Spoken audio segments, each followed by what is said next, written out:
안녕하세요. 저희 이번 시간에 계속해서 출애굽기 35장 공부하도록 하겠습니다. 먼저 잠깐 기도하겠습니다. 하나님 아버지, 주님의 말씀을 통해서 저희가 빛 가운데서 주님과 교제를 나눌 수 있도록 도와주시기 원합니다. 감사드리며 예수님의 이름으로 기도드렸습니다. 아멘. 출애굽기 35장 저희가 간략하게 한번 전체를 살펴보도록 하겠습니다. 35장 1절, 모세가 이스라엘 자손의 온 회중을 함께 모으고 그들에게 이르되, 주께서 명령하사 너희가 행하게 하신 말씀들이 이러하니라.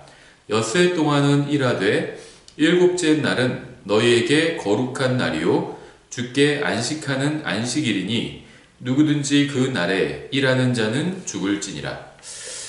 이 말씀에 의하면 지금 현재 안식일을 기록된 그대로 지키는 사람은 아무도 없습니다. 왜냐하면 율법에 의하면 안식일을 지킨다는 것은 안식일에 자신만 일하지 않는 것이 아니라 안식일을 범한 사람을 죽여야 하기 때문입니다. 나 혼자 안식일을 범하지 않았다고 해서 안식일을 지킨 것이 아니라는 겁니다. 안식일을 지키지 않은 사람, 안식일에 일한 사람, 안식일을 범한 사람을 죽여야 돼요. 그래야지 그것이 안식일을 지킨 겁니다. 왜냐하면 이 율법은 사회 전체에 관한 법입니다. 물론 개인에 관한 것도 다르지만 이스라엘 국가 전체, 사회 전체를 다루는 법이에요. 일종의 이러한 조항은 또 형법에 해당하겠죠. 종교적인 어떤 형법에 해당합니다. 자기 혼자 지켰다고 해서 율법을 지킨 것이 아니라는 겁니다. 그래서 율법을 지키는 것이 사실상 불가능해요. 나 혼자 지켜서 해결되는 문제가 아니라는 겁니다. 다른 사람도 함께 지켜야 돼요. 그래야지 그것이 안식일을 지킨 겁니다. 그래서 율법을 지켜서 구원을 받는다, 이런 주장은 비성경적인 주장이고요. 허무맹랑한 주장입니다.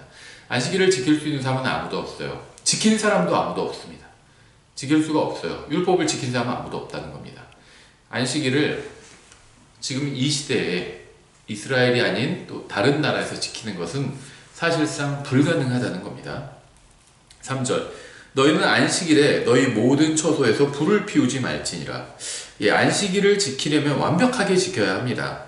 안식일에는 모든 노동을 쉬는 완전한 안식을 누려야 합니다.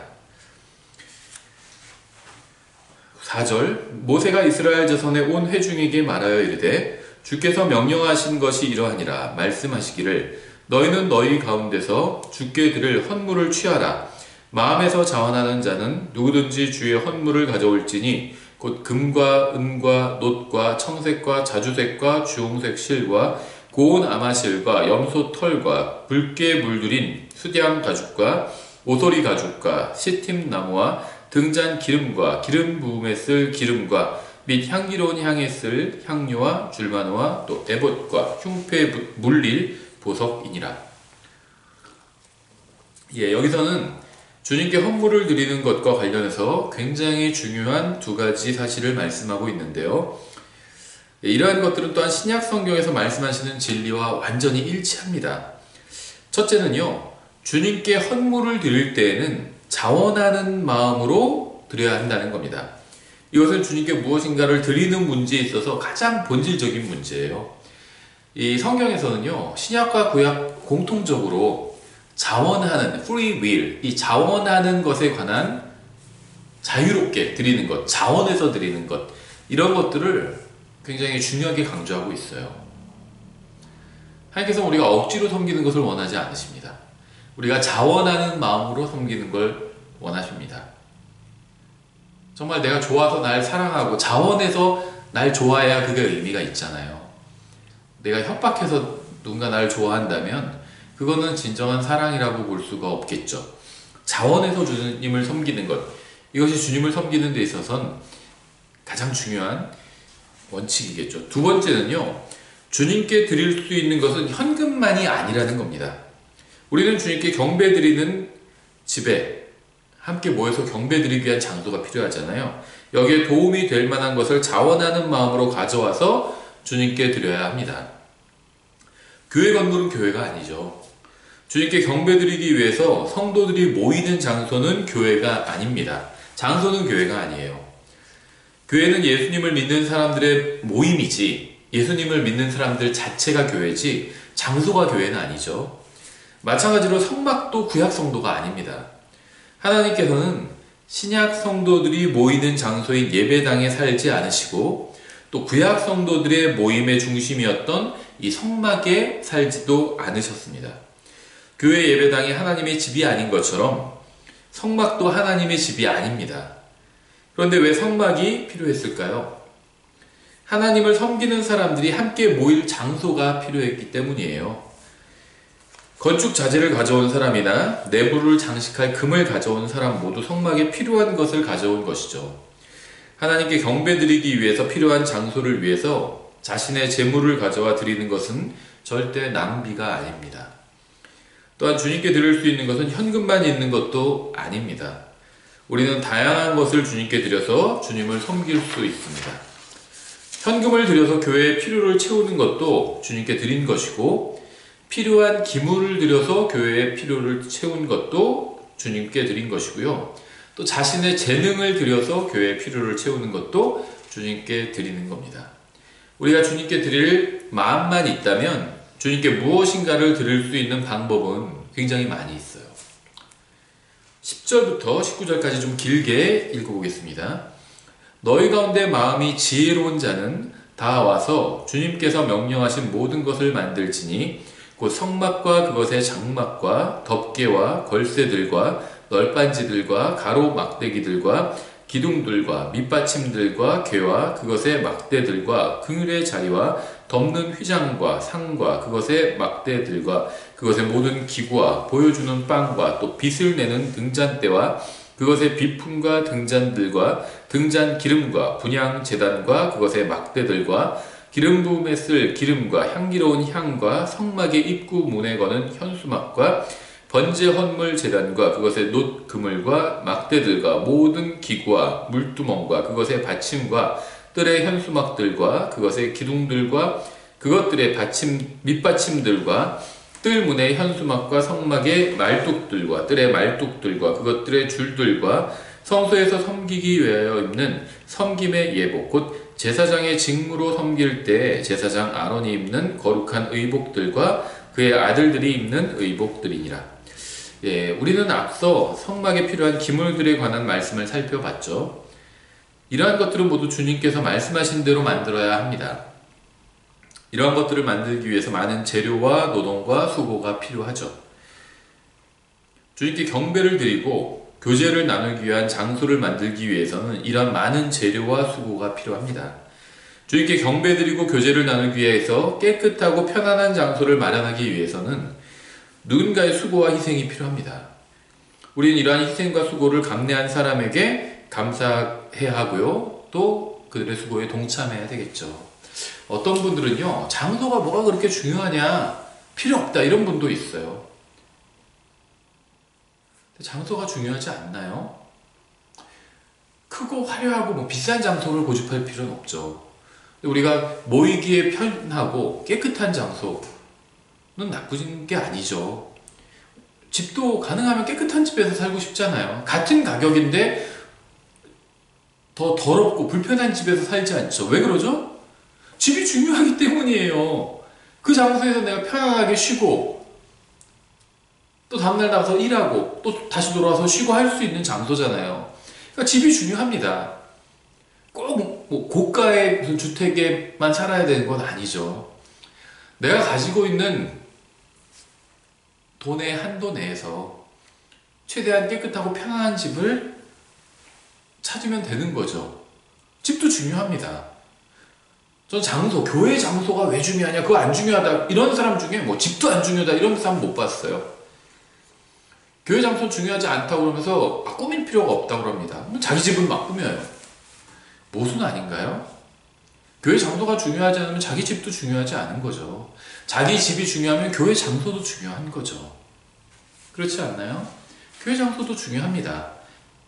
뭐 없는 돈을 만들어서 어떻게 하자는 게 아니에요.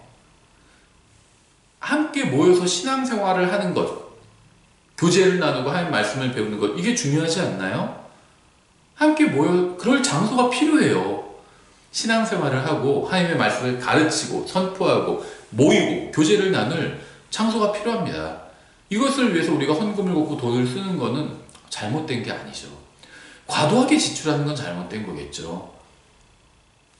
내부를 막 화려하게 꾸미고 대리석으로 꾸미고 예를 들면 아주 고급스러운 소재로 꾸미기 위해서 과도하게 지출하는 것은 문제가 있겠죠. 하지만 모이기 편리하고 깨끗한 장소를 얻기 위해서 우리가 우리의 재물 중에 일부를 떼서 주님께 드리고 그것을 모아서 이런 장소를 마련한다면 그건 가치 있는 일입니다. 교회 장소는 전혀 중요하지 않다. 이런 사람들을 저는요 개인적으로 좀 심한 말처럼 들릴 수도 있겠지만 위선자라고 생각합니다. 자기 집은 중요하게 여기면서 교회는 중요하게 여기지 않는다면 그거는 대단히 잘못된 거죠. 현금을 들여서 교회의 필요를 채우는 것도 주님께 드린 것이고요. 필요한 기물을 들여서 교회 필요를 채운 것도 주님께 다 드린 겁니다. 다 필요한 일들이에요. 예배로 모이는 장소를 청소하고 식사 준비를 하며 찬송가를 정리하고 고장난 것을 고치는 사람은 모두 주님께 무엇인가를 바친 겁니다. 자신의 노력과 재능을 바친 거잖아요. 반면에 아무데나 쓰레기를 버리고 어지럽히고 물건을 제자리에 두지 않고 다른 사람의 섬김만 받으려고 하는 사람들도 있습니다. 이런 면에서 이 세상에는 두 부류의 사람이 있어요. 주는 사람과 받는 사람이죠. 주는 사람은 계속 주고요. 받는 사람은 계속 받기만 하는 경우가 허다합니다. 이들이 서로 하던 것을 바꿔서 하는 경우는 거의 없어요. 하나님의 말씀에 따르면 누가 더 복된 사람인지는 쉽게 알 수 있죠. 사도행전 20장 35절에서 이렇게 말씀하고 있어요.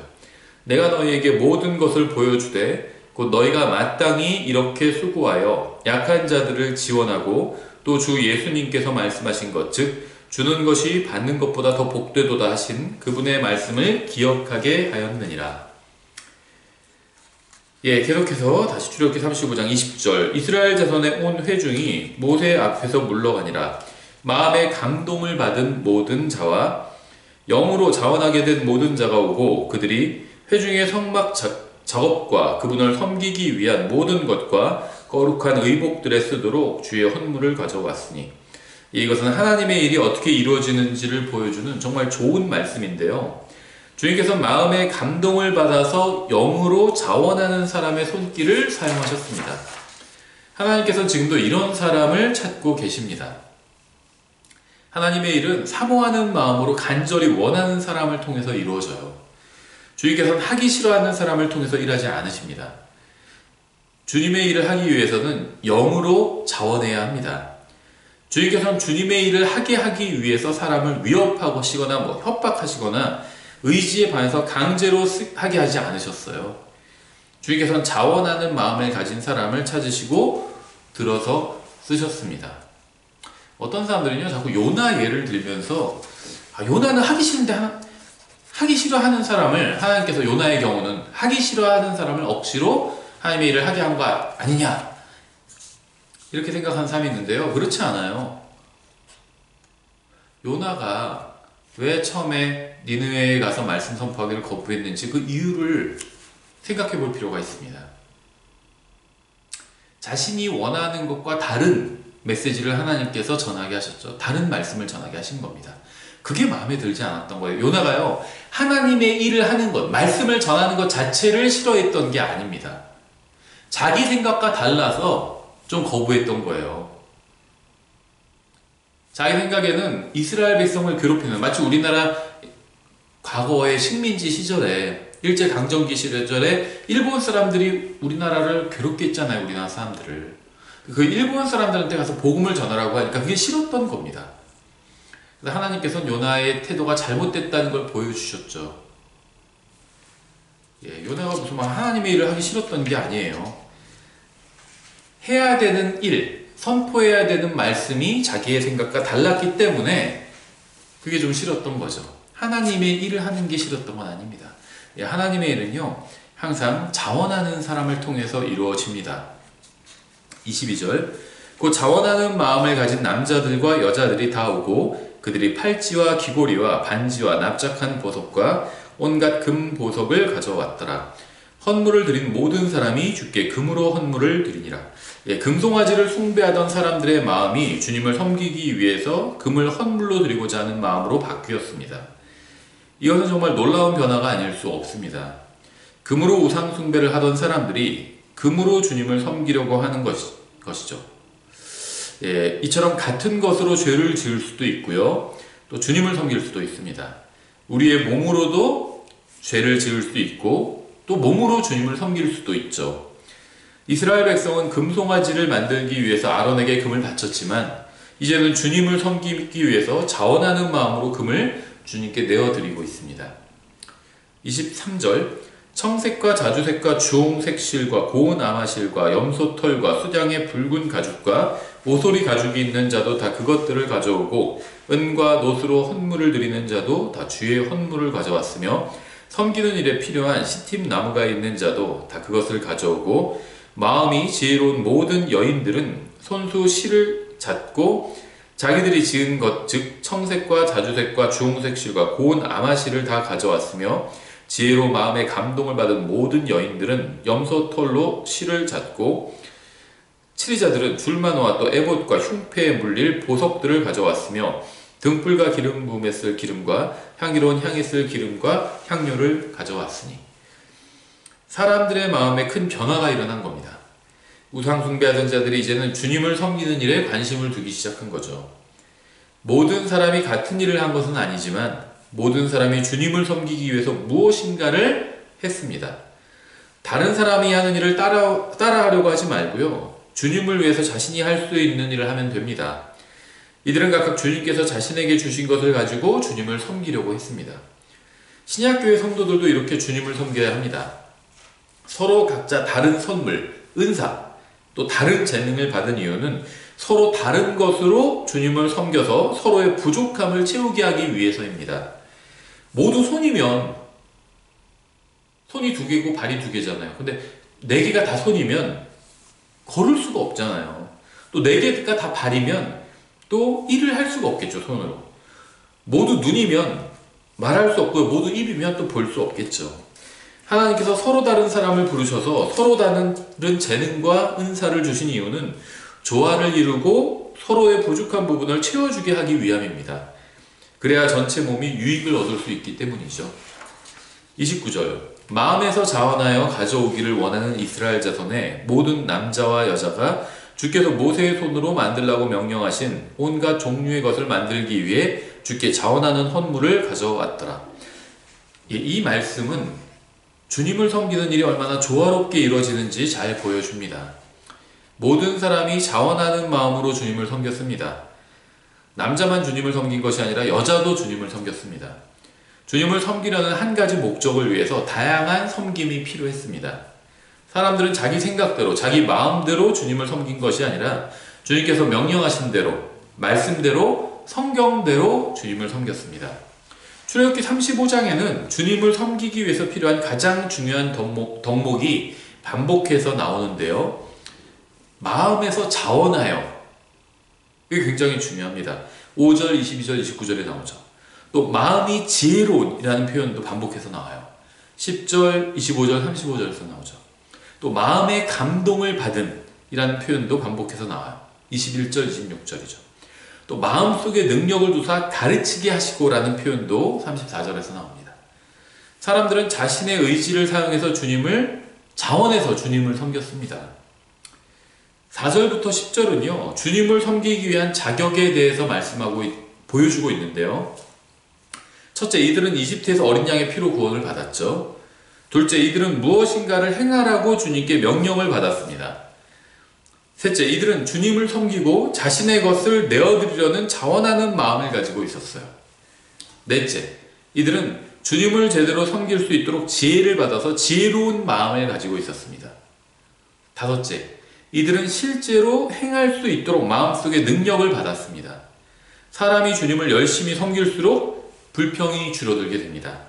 하나님의 일에 열심을 낼수록 불만이 사라지게 됩니다. 30절 모세가 이스라엘 자손에게 이르되 보라 주께서 유다 지파에 속한 훌의 손자 우리의 아들 브살레를 지명하여 부르시고 지혜와 명철과 지식과 온갖 종류의 기술에서 하나님의 영으로 그를 충만하게 하사. 하나님께서는 자신의 일을 이루시기 위해서 특정한 사람에게 성령님을 통해서 지혜와 명철과 지식을 충만하게 주십니다. 마귀도 자신의 일을 하기 위해서 특정한 사람들에게 마귀적인 생각과 지식을 제공해 주기도 합니다. 만약 여러분이 다른 사람보다 뛰어난 능력을 가지고 있다면 그것은 하나님께서 주님을 섬기게 하기 위해서 여러분에게 주신 선물입니다.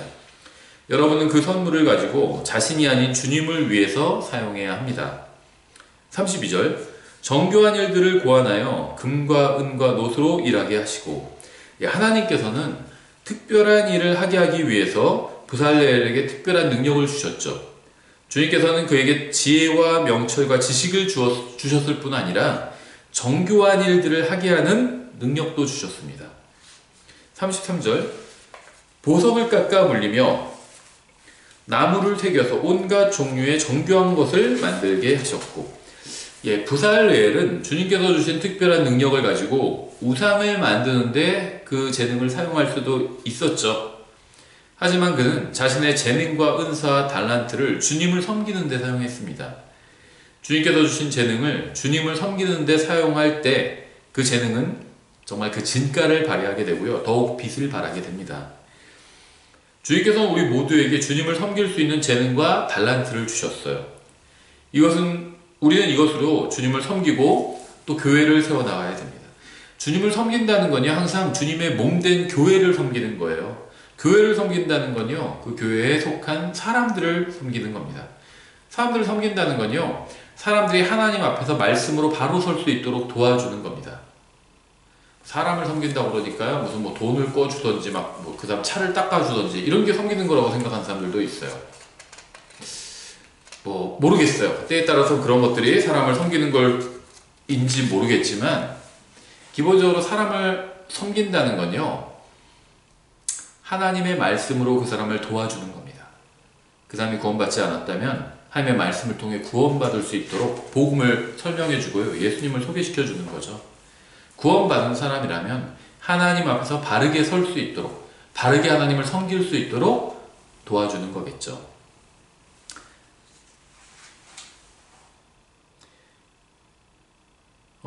고린도전서 12장 4절부터 12절에서 이 선물, 은사의 목적이 나오죠. 이제 선물은 여러 가지나 같은 성령이시고 직무는 다르나 같은 주시며 활동은 여러 가지나 모든 것 안에서 모든 것을 행하시는 같은 하나님이 계시되 각 사람에게 성령의 나타나심을 주신 것은 그것으로 말미암아 모두가 유익을 얻게 하려 하심이라.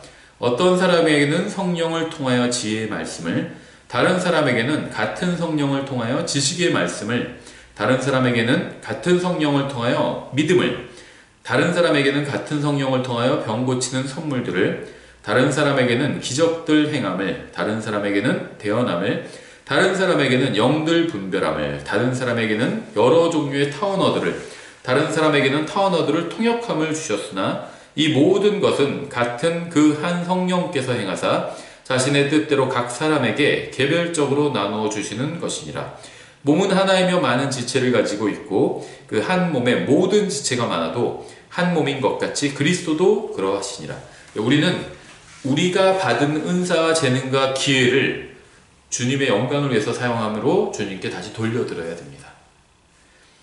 로마서 12장 1절 이렇게 말씀하고 있어요. 그러므로 형제들아, 내가 하나님의 긍휼을 힘입어 너희에게 간청하노니 너희는 너희 몸을 거룩하고 하나님께서 받으실 만한 살아있는 희생물로 드리라. 그것이 너희의 합당한 섬김이니라. 합당한, 리저너블이에요. 영어는 리저너블 서비스, 합당한 섬김. 하나님께서는 우리에게 큰 긍휼을 베풀어 주셨습니다. 우리는 우리 몸을 살아있는 희생물로 주님께 내드려야 합니다. 주님께서는 우리의 몸을 강제로 빼앗지 않으실 겁니다. 강제로 주님을 섬기는 것은 주님께서 원하시는 섬김이 아니기 때문이에요. 주님께 자신의 몸을 내어드리는 것은 비이성적이거나 미친 짓이 아니라 리저너블, 이성적이고 합당한 섬김입니다. 구원받은 모든 사람은 주님을 섬길 수 있는 재능과 달란트를 받았습니다. 주님을 섬길 수 있는 능력이 없는 사람은 없어요. 하나님께서는 구원받은 모든 사람에게 주님을 섬길 수 있는 은사를 주셨습니다.